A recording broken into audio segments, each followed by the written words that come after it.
streets again. Motorists were beaten. A Volkswagen was turned over and set aflame, and a market was vandalized and looted.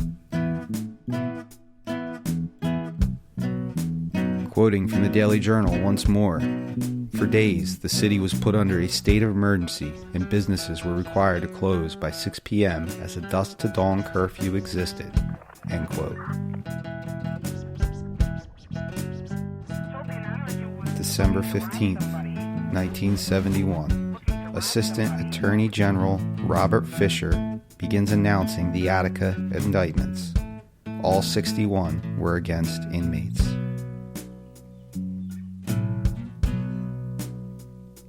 December 16th, Yardville, New Jersey. An uprising at the State Youth Reception and Correction Center ended in just under 24 hours when 2 hostages were released unharmed by rebelling prisoners.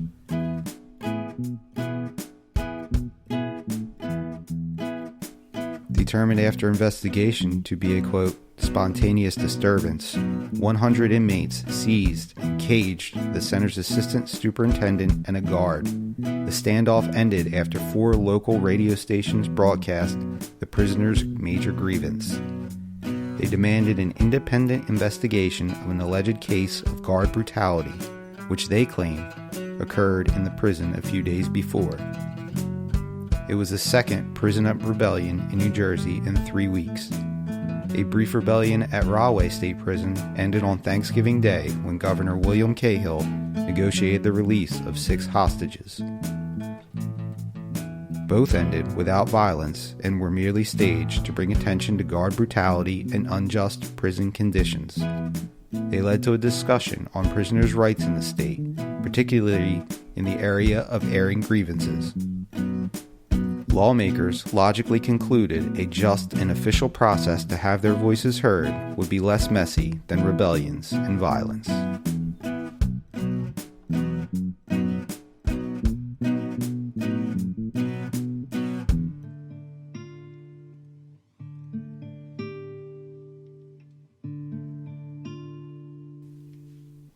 When I think of the fall of 1971, I'm reminded of the quote from Lenin, not the hippie. There are decades where nothing happens, and then there are weeks where decades happen. There would be prison reform in the States in the following years, and Bridgeton High School took steps to desegregate their cafeterias and cultivate unity. Looking back at the 70s, in general, I believe we have come a long way in our attitudes toward different cultures and lifestyles. It's easy now to see the blinding glare of xenophobia as we look through the lens of our modern-day perspective.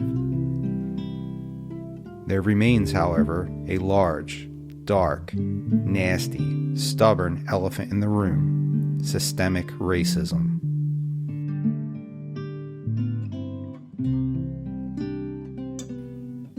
On March 21st, 1973, Assistant Attorney General Robert Fisher announced that no state troopers, guards, sheriff's deputies, or prison or state officials would be indicted for their crimes at Attica, completely absolved of 40 murders directly linked to their guns via autopsy. The more things change, the more they stay the same.